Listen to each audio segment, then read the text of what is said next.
ओम नमः शिवाय। आज हम भगवत नाम की महिमा इस बात पर चर्चा करेंगे। हम कोई भागवत ज्ञान के वाचक नहीं या कोई बड़े पंडित नहीं हैं, बल्कि एक अपनी साधारण सी जीवन शैली में भगवत नाम से जो हमें खुशी और संतुष्टि मिल रही है, उस अनुभव के आधार पर अपने आराध्य की शरण में आने से, उनका ध्यान करने से, उनका भजन करने से, उनका नाम जप करने से जो प्रेम और दया हम सबको मिलती है, इसके बारे में बताना चाहते हैं।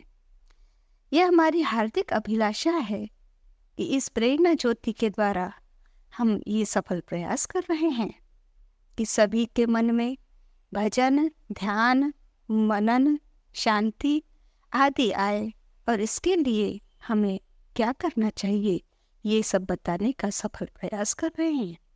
हमारे मन मस्तिष्क में जो भी अच्छे विचार आते हैं, हमारी इच्छा है कि उन विचारों को आप तक पहुंचाए, ताकि सभी के जीवन में सुधारित रूप से खुशियां बढ़ने लगे। इसलिए अपने सूक्ष्म अनुभव से ये प्रेषित कर रहे हैं, उसे ध्यान से सुनिए। अपने मन में हो अथवा ना हो, जिह्वा पर अपने आराध्य का भजन करते रहिए, उनका नाम लेते रहिए, उन्हें स्मरण करते रहिए। नाम जप के द्वारा या भजन के द्वारा आप बहुत संतोषी पा सकते हैं। ये सत्य है, क्योंकि तुलसीदास जी ने भी कहा है कि कलयुग केवल नाम आधारा, कलयुग केवल नाम आधारा, सुमिर सुमिर नर उतर ही पारा। इसलिए नाम को जपते रहिए। इतिहास के पन्ने पलटने से हमें ज्ञात होता है कि भगवत नाम की महिमा अनुपम है। ज्ञानी जन कहते हैं कि नाम ही रूप है, नाम ही लीला है और नाम ही धाम है।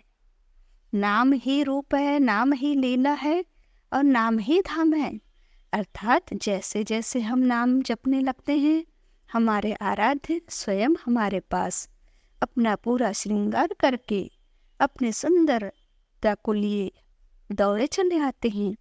और इसीलिए तो कहा जाता है कि जहाँ पर नाम जप होता है, वहीं पर भगवान का धाम बन जाता है। इसके भी कई उदाहरण हमें इतिहास में मिलते हैं, लेकिन हम इतना बखान नहीं कर सकते। अब देखिए, नाम वाणी जहाँ श्याम श्यामा वहाँ, नाम वाणी जहाँ श्याम श्यामा वहाँ, नाम वाणी निकट श्याम श्यामा प्रगट, नाम वाणी निकट श्याम श्यामा प्रगट। ये भी किसी ज्ञानी व्यक्ति ने कहा है, संत ने कहा है। रामावतार के समय माता शबरी को भगवत दर्शन हुए थे।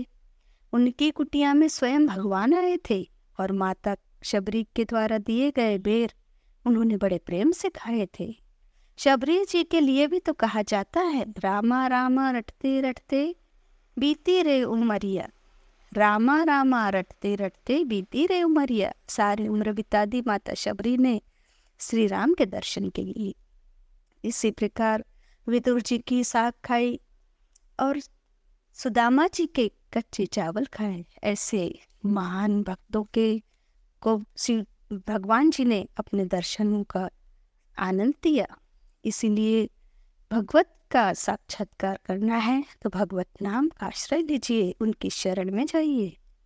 आज पल हर पल भजन से या जैसे भी हो नाम रटते रहिए। हर घड़ी भगवान का ध्यान नाम के द्वारा करते रहिए, क्योंकि पल पल बीता जाए, पल पल बीता जाए, मुख से रट ले नमः शिवाय, ओम नमः शिवाय। ये कोई असत्य कथन नहीं होते, पूर्ण सत्य रहते हैं और सिद्ध किए हुए होते हैं। इसीलिए जैसे जैसे हम नाम जप करने लगते हैं, वैसे वैसे पाप कर्म या दुष्कर्म भी हमारे पास आने से कांपने लगते हैं।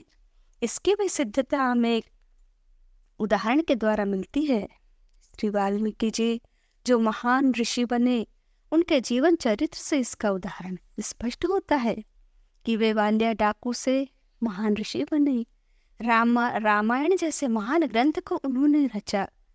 कहा जाता है कि उल्टा नाम जगत जग जाना, उल्टा नाम जपत जग जाना, वाल्मीकि भय ब्रह्म समाना। उन्होंने राम जी का उल्टा नाम जपा था। वो कैसे कहते थे? मरा मरा की धुन लगाए रहते थे। अब मरा मरा कहते कहते भी वह सीधा हो गया राम राम और भगवान को जाके सीधे वाल्मीकि जी का अंतरात्मा से साक्षात्कार हो गया। प्रभु के शरण में जाने से वाल्मीकि जी एक बहुत बड़े ऋषि के साथ साथ बहुत बड़े रचनाकार लेखक भी बने।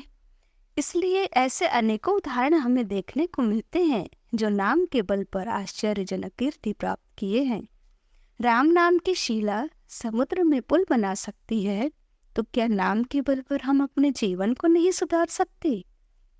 अरे, ये भगवत नाम का खजाना तो ऐसा है जिसे ना कोई चुरा सकता है, ना ही कोई खर्च कर सकता है, बल्कि इसे बोलने वाला ही नहीं बल्कि सुनने वाला भी उसकी याद में डूब गोते लगा ले तो वह भी तर जाता है और सारे सुखों से अलंकृत हो जाते हैं।